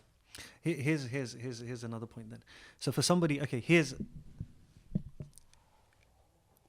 the Ami has no madhab In fiqh. Right, that's the thing, right? Yeah. So you don't have this ability, because he doesn't have the capacity to actually navigate. Yeah, they're muqallid. Yeah. Yeah. You're not there yet, so Yeah. you need to stay below. Is there an argument? When somebody says, I'm an Ash'ari, and you say, well, what does that mean? And you probe him a little further, and you're like, but you haven't understood. The Salafis say that thing. They say, we say, everybody's Ash'ari, and then you go up to, like, I don't know, the farmer, and you say, is the Quran created or something? And he doesn't get that there's 2 types of kalam, nafsi, lafzi, and whatever. And they're like, well, ain't Allah, and I don't know. He points up, and you're like, see, everybody, that's what they really believe, or whatever. Do you think there is an element of people who are trying to step into a place that's way above their pay grade, and not everybody actually needs to study kalam and leave it to the experts? Of course, absolutely. But everyone needs to know. يجب على كل مكلف. What? The minimum. Basics. Yeah, إجمالا. And absolutely. There's a debate about taqleed as well, by the way. Okay, yeah. There's particularly there have been ulama outside of ma'rifatullah that other masail like taqleed is, I mean, it's a minute position that is jaiz. Obviously, generally it's not jaiz, but when they mean taqleed la yajuz, really what they mean is that you need to just have a dalil ijmali. No tafsil is needed. So I just think it's I don't know if everybody thinks it's cool, but I just think it's more accessible. I think it's more accessible. That's what I think. Like, there's more on it, written in English, more on it, because the Orientalists were very interested in philosophy and things like that. So I think that there's just more available. What do you think about the idea of institutions? Do you think there has been? Do you think that the madrasas need to rethink and I'm not going to comment on anything in terms of madrasas. I would only because what do I know? Like, ultimately, everybody is doing what they think is best. Okay, I'll give a clear example. I'll give my example. I went through a madrasa system, right? Dars nizami. I don't know. People might watch this. I wasn't like a star student. I'm not going to pretend like I was. I was all right. I did my thing. I graduated. I came out. But all I'll say is, in terms of kalam offering, we did Sharh al-Aqaid in the 4th year, and you didn't finish the book, and you spend more time on the Sam'iyat section, and I had no clue. I studied all the Kalam I did after I graduated from madrasa. I don't think that should happen. No, I understand. And there are places, even now in the UK, where people are studying Kalam. But I think I totally get what you're saying. But it's about focus. Like, what's the tarkeez? And I think that the Farangi Mahal, let's say, right, this Dars Nizami home system, right, was very much focused on the aqliyat. Of course, heavy focus on naqliyat, and obviously after Shah Waliullah, a good focus on hadith, etc., right? Focus on everything. The two hardest books in every subject have to be taught, right? For Tamalik. I get all of that. Then you get the process of Ilm al-Kalam al-Jadid, right? Shibli Nu'mani, Sir Sayyid Ahmad, you could put Allama Iqbal, into that. You could put others, coming from like Ismail Haqqi, Izmirli, Yani al-Kalam, Abdu and all of that, right? Yeah. So you get that, I think they call it revivalism or something like that, right? So you got that whole period where Ilmul Kalam, the word that the term Ilmul Kalam like changes definition, where it goes away from being metaphysics and physics only being used to support your metaphysical assumptions, essentially. Rather, Ilmul Kalam becomes responding to everything that is anti-Islam. So the biggest questions that the West, who have become materialistic, but co-opting a lot of the materialistic premises that the West has. Of course, but this is the thing, because they felt inferior. So for them, remember, colonization has a role to play. But they look at this and they think the issues of the West with us are not in theology, because they lost their theology. They're not interested in what you believe about God, what you believe about ontology, what you believe about being, what you believe about wahda and kathra. They don't care. They're more interested in, why do you allow for the death penalty? Why polygamy? Yeah. Why that, right? Then where's your science? Look at our technological, evolution that's taken place. Where's yours? And so you got these Muslims that are looking around thinking, you're right. Look at these guys sat in their madrasas talking about, subhanaka ma'adama sha'nak, and they're going into all of these discussions like, what faida has any of that got? I mean, I hear these very arguments today. I hear those same arguments. You know what the difference between them and us is that we are saying all of it is needed. Like likulli maqamin maqal. 100%. But what you're doing is you're rejecting a whole part. So now imagine Ilmul Kalam changes. That's not really the focus point anymore. Fast forward it 100 years, 150 years, and you're in a circumstance where, except in certain pockets and certain areas, that sanad has been broken. There's an inqita' in the sanad. Now, there was a study, but the study wasn't with a focus. It wasn't with a passion. It wasn't with a love, that this is important. Like, we have to maintain this. And I'll tell you the proof of the pudding. When people say to me, I've made so many counter arguments in my head now because I keep hearing it. Somebody says to me, there's no reason at Ilmul Kalam. I don't even want to give genuine answers now. I just want to give ilzam. I want to say, but there's no reason for you to teach fiqh about slavery. There's no reason. Why do you still have the books? There's no reason for you to teach fiqh about bi'r. Have you seen the bi'r recently in High Wycombe? Like, there's no reason. It wasn't a real question. You answered that so seriously. I was like, he was like, oh yeah, where was the? No. Like, we used to have one in Darul Uloom. Okay. So, like, even with zakat, we're still dealing with animals in most of our books of zakat. So, the problem is, they'll say, yeah, go on then. Go and get rid of it. And that no, that's fine. But then why the Dars Islami then? So just change the whole curriculum. Just go to uni. Yeah, just go do to Islamic studies. Yeah, change the book. I won't mention names. I nearly said it. But Professor blah blah. And whatever. Change the books. Professor Zindiq. Change all of the books.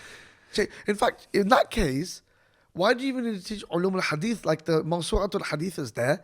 Just, okay, not every hadith has been graded in all of the ahadith, but like, you've got enough. Okay. It's not like any of us are really interested in takhasusat. Or make an AI program that will just do everything for you. Teach Fardain.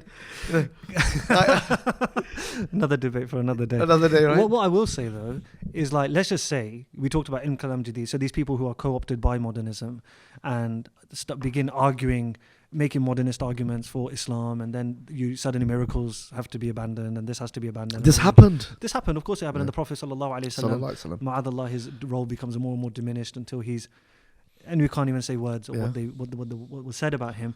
But in that moment, there were men who were ahead of the curve, who sat and said, no jadid. I'm going to use the principles of old to refute. The likes of Shaykh al-Islam Mustafa Sabri, rahmatullahi alayhi. What's interesting is Al-Malala Hamdi Yazar Effendi, who's the first translator of the Quran into Turkish, translated a book of philosophy called Al-Matalib from French into Turkish and put his hashi on it. Do you know that he's in the time of Ataturk?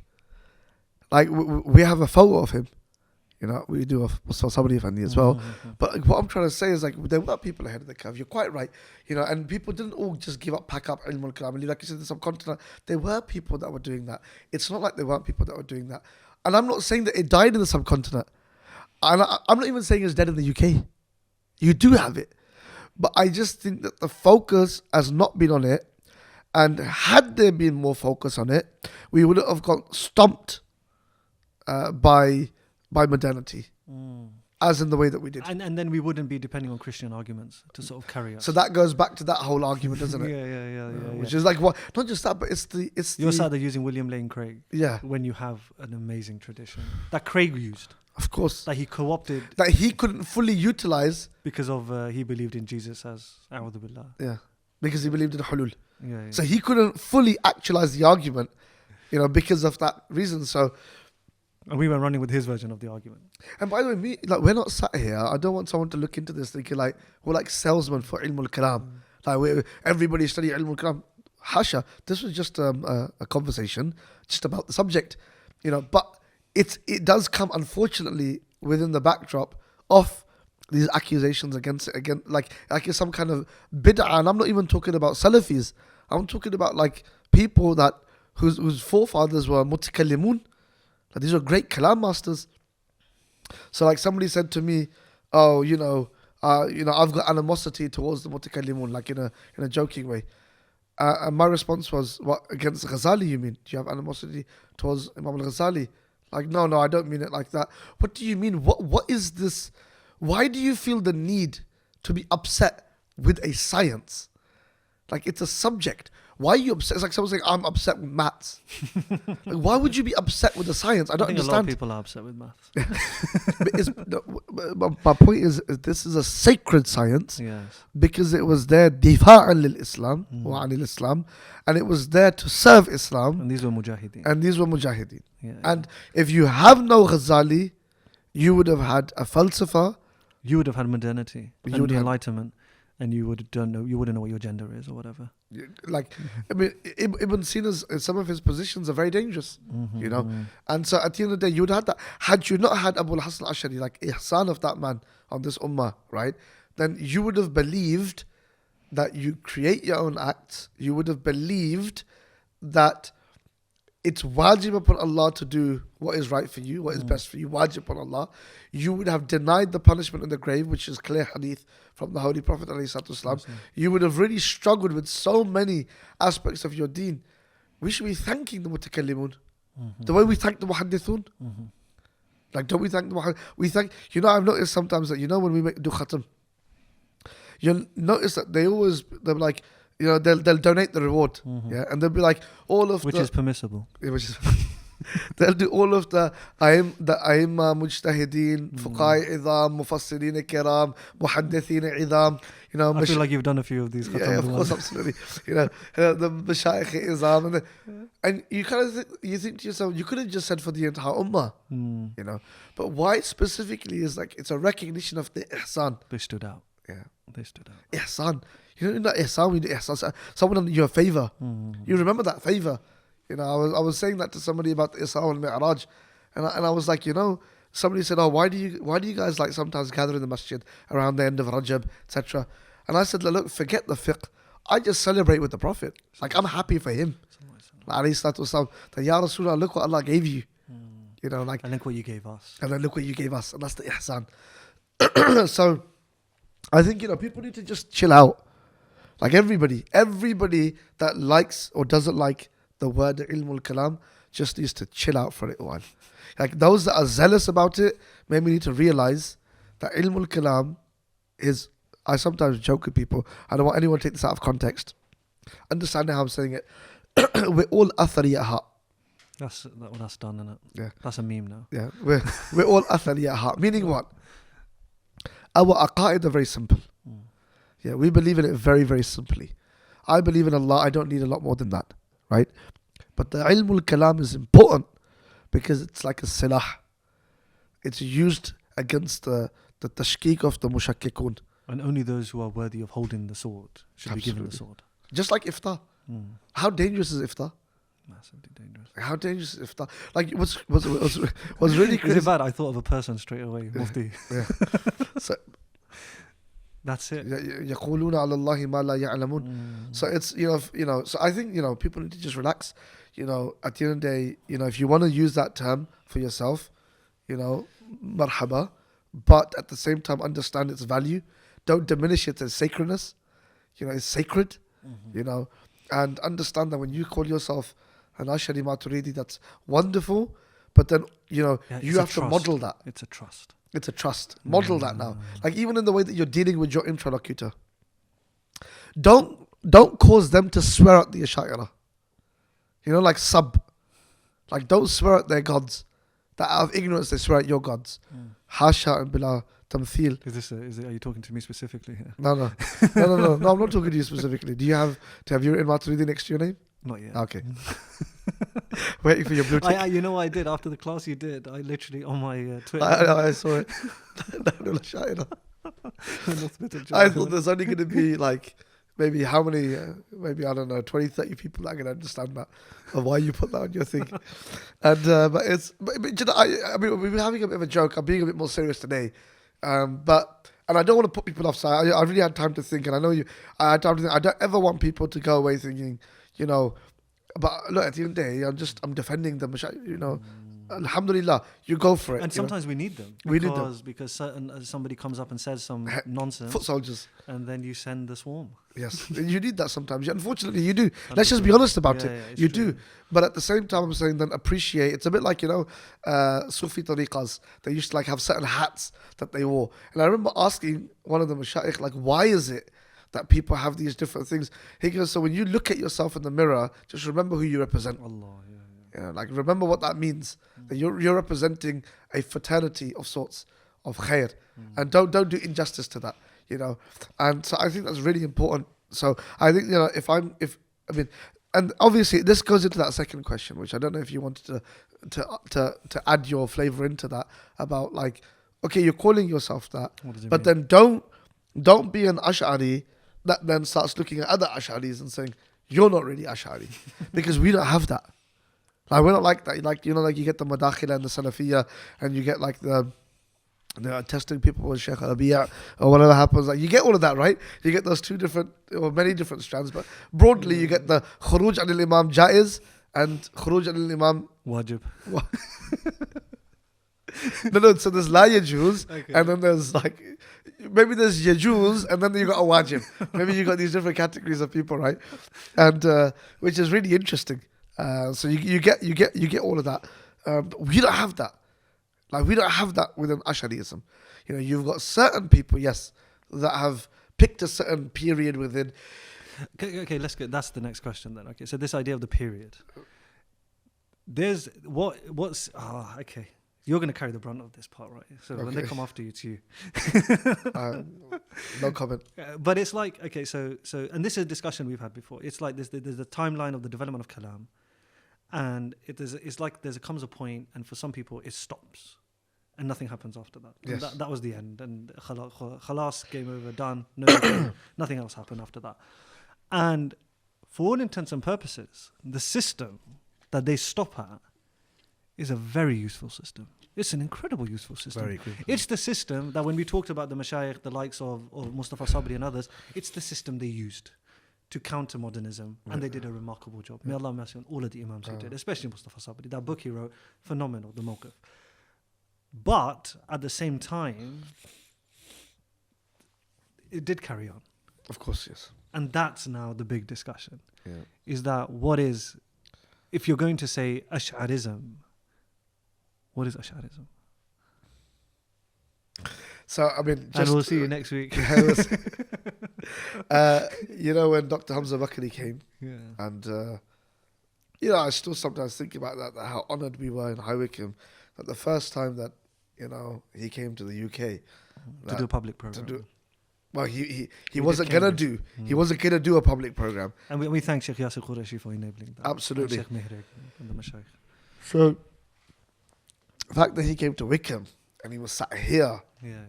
we got to host him and talk to him, and you know, it was And a lot of take him to a museum. your effort and work. Sorry, And take him to a museum. I was walking with him and he's like pointing at some mineral or something. He goes, Ma hada. And I'm like, oh, how do you say mineral? Hada hajar.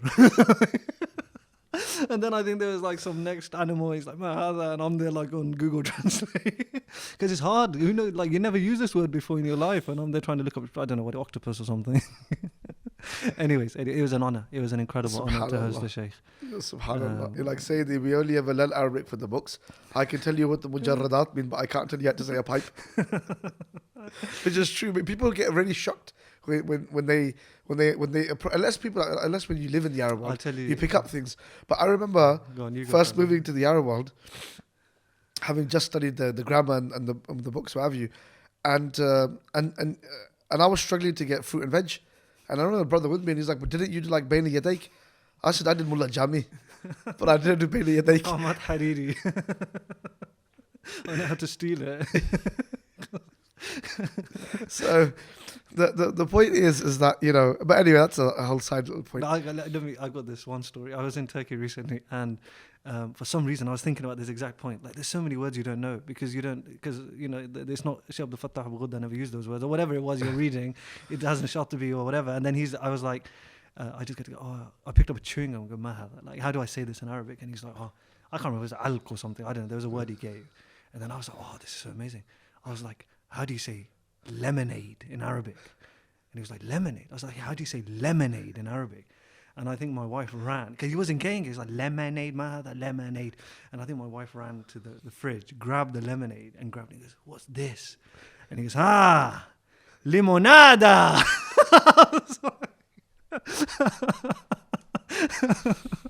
I don't know. I don't know what the point of that story was, but it's just vivid in my imagination. I think as you were talking about the museum. Yeah, exactly. So very honoured. But that was the first question I asked him. Was, and it's not the first time I asked him. I've asked him in class a couple of years ago. Same question, and you saw his reaction, which is there is a centrality, no doubt, to what it means to be an Ash'ari. It's easier with Maturidi, by the way, because the Maturidi school doesn't per se, like whatever the trajectory the Ash'aris go through, the Maturidis go through, like, because it's the same thing. They're not like for example the ulama in the subcontinent, they would consider themselves to be Ash'ari Maturidi. In fact, there was that quote, I gave it to you, I can't remember where I quoted it from, where he said verbatim, who's he? Explicitly, I can't remember. When we say Ash'ari, we mean Maturidi. Oh, okay. So that's what they meant. I can't remember the quote. It'll come back to me. But Allahumma salli ala Sayyidina Muhammad. But the point is that there are certain, like for example, like Qudra. When you think about the early Ash'ari school, the I'tizal, which is more sort of moralist school, based upon the idea of Salah, you know, that Allah subhanahu wa ta'ala has to do, you know, what's aslah, he has to do, you know, they have things like, you know, iwad, you know, like divine, and like all of those sort of things. So for the lutf, these are all their concepts, aren't they? So for them it's very much wajib upon Allah subhanahu wa ta'ala this, that and the other. For the Ash'ari, it was how you're impinging upon Allah's qudra. Like for example, they would say you create your own acts. You're impinging upon Allah's qudra. It's wajib upon Allah to do what's in the best interest of His slaves. You're impinging upon Allah's qudra and His irada. So tanzih became very important for the Ash'ari. Very important. For them, Allah subhanahu wa ta'ala is munazzah. So when it came to luzum al-tanseem, they became very strict with it. Whereas for the Mu'tazilites, it's more this adl or this moral sort of. Yes. It's like more of a, that's their focus. Now, that's not to say that the Ash'ari are not very distinct in the tahsin or taqbih. Can I say this as well? The developments that happen in the tradition of Kalam do happen in many of the philosophies. But you know, there's central ideas. On Tanzihur Rahman, there's central ideas on tahsin wa taqbih. For example, being being at heart divine command theorists in the sense that we do recognize that we can know it through the aql, right? But are we mukallaf until then? Yeah, that's really, so even for example the Sufis, I'm talking about the people of Kashf, of course they have Kashf and they know things, right? But as an idea, like as a general school, they will hold a similar position there. Now remember, I'm not saying that you can't know what's right, what's wrong. Are you mukallaf? So that really became, so I think that there are some areas where they're very similar. On the sifat, are they similar? No, there's a huge trajectory, development on the sifat. The ma'ani. The various Ash'ari yes, generations. Yeah, of scholars. very much, you know, yeah. Like many of those that will call themselves Ash'ari in the later stage have a very different position, and we've done this on the ma'ani sifat from those that were before them. Right, I know so, exactly what you're talking about. Yeah, so like that's, you can't say, so it's, I think it's more about in the objective, and then there are certain things that are very distinctively what you would consider to be Ash'ari. However, there's no doubt that in the later period, the Wani and onwards, and before him Imam Razi, where there's a huge focus on falsafa, on hikmah, a huge focus on tasawwuf, a huge focus on broadening that epistemic realm, including within it kashf and things of that nature, increased aql and all of those sort of things, wijdan, all very, very important concepts that come about. So when you say who's an Ash'ari, I think you can still point out an Ash'ari, whether you find him from 150 years ago or whether he was 1,000 years ago, because there are those certain traits like of tanzih. But it's like the whole Salafi thing we were talking about before, where it's like, oh, he did ta'wil. So he slipped into Ash'arism every now and then. Even they know that there's like traits that you can tell that somebody has. Yeah, but he's not an Ash'ari. Why? Because then it's going to cause me problems. Yes. Yeah. Well, how you I have do to close my channel down, and that's not feasible right now. Or my mosque. Or change the name of the mosque. That's difficult because the charity's name is on that name. And, just be honest about it. At the end, just be honest about it. It's very expensive to change signs. So that's what I would say on that one. So who is it? Who does that mean? I think it's very clear that there are certain positions. There are, absolutely there are. But it's also just a system of thinking. It's a system of thinking. Yeah. And I think what I'll do is, this is my final question now really, and then we'll wrap up inshallah. And maybe we could talk about loads of other things as well. I see the Shaykh Shams is not just a mutakallim, he's mashallah trained in many of the ulum, and he's an incredible mentor and a guide, and I think there's a lot of topics we can pick up on inshallah ta'ala in the future when we have you back. But a closing question then is, there is this revivalism of Ash'ari creed. For example, like I remember we had a discussion, there were certain people pointing fingers at Ash'arism and saying, oh, it's like this, it's like that. And for a long time, when that would happen, you'd have like a Jibril Haddad article that you could reference. Or, it was so difficult to find anything. Or there was a brother who knew somebody who met a guy who studied some Sanusi, and that's all you have, and you're trying to scramble for things, and it's such a difficult thing. We are in an incredible moment in 2024. In spite of all the difficulties, may Allah liberate the oppressed of this ummah and all the difficulties many of them are going through. But in terms of, in the West, in terms of intellectual revival, we're not in the 90s or 80s anymore. Where you're in a university setting, you're in the ISOC, you're on the back. This was your post. Right. But it's true. It's true. Yeah. So now there is this great revivalism. People are now taking pride in the fact we're Ash'aris. When the discussions happen, we have what you call the foot soldiers who are ready to go and protect the boundaries, for good and for bad, because it has its moments where it's good and sometimes it's unnecessary and it causes more problems than good. And so there is a future of Kalam. Oh, most definitely. So that's sort of the question, but also, can you tie into that? There is now this renewed accessibility of Kalam, because we spoke at the beginning and we talked about how Kalam is not for everybody and it shouldn't be for everybody. Of course, yeah. Just like every other subject. But we live in an age where you go to school for whatever 8 hours a day, and they are indoctrinating you with scientism, liberal worldviews, their own moral ontology. They're feeding you this stuff. And if I feel now, with the students we teach, you have to give them something. Of course. Kalam now has become lesser kifaya. There's an aspect of it that is fard ain. It always was fard ain. But it was ijmali. Yes, but no. Remember the fard ain, it's ijmali standard. But as and when there's an issue, that becomes now fard. So if there's a shak, remember, if there's a shub, then you have izalat shub is wajib. Yes. Yeah. And the shubuhat have come. They've come. And now kalam is needed once again. Absolutely. So we're in a good moment. It's rising. It's back. There's something to be done here. And at the same time, it's a necessity. Yep. And so that's divine intervention. I feel like revivals happen when there's a need. So I know somebody's going to sit there and, you put a very positive spin on it, right? And I appreciate that. But you're going to have somebody sat there and they're going to be like, what makes you guys think that you know Kalam? That's not what anyone's saying here. Why don't? No. What makes there's a revival of Kalam? What makes you guys think, don't you know that ulama was so amazing? They were amazing, right? And that's I guess what we're trying to get at here, and I agree with you on this one, right? And this is the first time that we've spoken about this particular thing, which is that there is like the idea. What I don't like is, it's definitely true that we're never going to match the people before us. But that should A, never stop us from trying, and B, not stop us from getting to where we could get to. Because I don't believe in sucker punching people when they're trying to stand up. Just let them get up and see how far they can walk, right? Maybe they'll run one day. You don't know. But I think as a standard, what you've got is people that got confidence in their deen. Nothing gives you more confidence than kalam, right? Because you can actually articulate your point. You're not fearful of isms. Like, you're not just scared thinking, how do you answer that?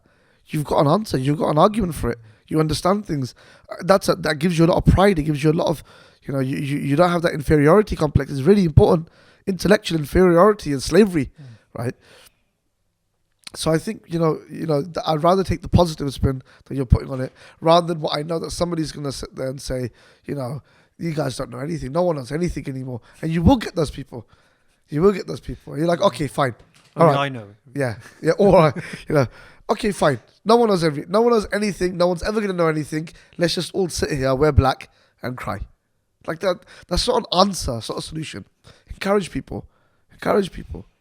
But what I would say, as one piece of nasiha to myself and to anybody else, is that it doesn't matter whether it's kalam or whatever the subject is, it's a really bad idea to only study one subject. You have to do takhassus in one subject, or maybe if you're brilliant in two subjects, if you're unique, farid fil zaman, maybe more. Takhassus will be in one, but you need to study all of the ulum. Study everything. You have to, because especially the alat. Absolutely, the alat, and also fiqh. Because the reason why I say that is because then what happens is that you become you might get a young person that grows up, they can become very academic, but they won't pray salah. Or they won't see the ahmiyat of salah. So if somebody wants to study kalam, I would first want to know, are you studying fiqh as well? Are you studying lugha? Are you studying other subjects? Why? Because you need to be a well-rounded talib al-ilm, and then just pick one that you do the khasus in. That's really important. I think also with fiqh, fiqh embeds you in your community. Yeah.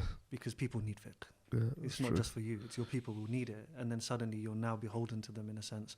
And people keep you grounded. Yep. Yeah, they used to say you can't study philosophy unless you've studied a lot of kalam, right? Every child is studying philosophy at school. Yeah. So what does that mean now? Whether they know it or not. Absolutely. No, not that they're doing RS and stuff. Yeah, I'm talking about like they are learning it, part of the hidden curricula. And part of RS. And then many of them are doing it like when they're studying, for example, law. Let's say someone's doing law at A-levels. They're not studying ethics and that. Of course they are. I've studied some economics, and there's a worldview, and there's an idea of how the universe should be, and there's an idea of how things work, and it's true. It's true. Absolutely. Everything comes with philosophy embedded in it, and if you don't philosophize, somebody else will do it for you. Exactly. And that's the problem. So I think if anybody had doubt before this about the importance of ilm al-kalam, there you are. Thank you so much for this. I think this is an incredible conversation. I think one of the points you made that really, I think in the moment where we're in the political situation the Muslims are in, I remember it's Mufti Taqi Uthmani, he wrote somewhere, he was saying, what's the crisis of Palestine? What is the root of our crisis?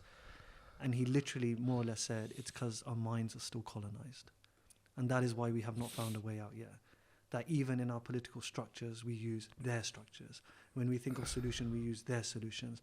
And all that further does is chain us further and further back into the slavery that we want to escape from.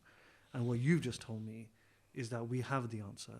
We have the bolt cutter to cut off the chains that are around us. And at the moment, it seems like the Muslim Ummah is trying to grab onto those. And we pray that Allah subhanahu wa ta'ala allows us to do that and allows all of us to free ourselves from all of the crises and the problems and the difficulties that we're going through. And allows us to have optimism and hope that is wajib upon us to have, as the Prophet sallallahu alaihi wasallam always had. And inshallah ta'ala, all of the viewers, inshallah, like, share, subscribe the podcast, and inshallah ta'ala we'll see you next time. Assalamu alaikum wa rahmatullahi wa barakatuh. Wa alaikum assalam wa rahmatullahi wa barakatuh.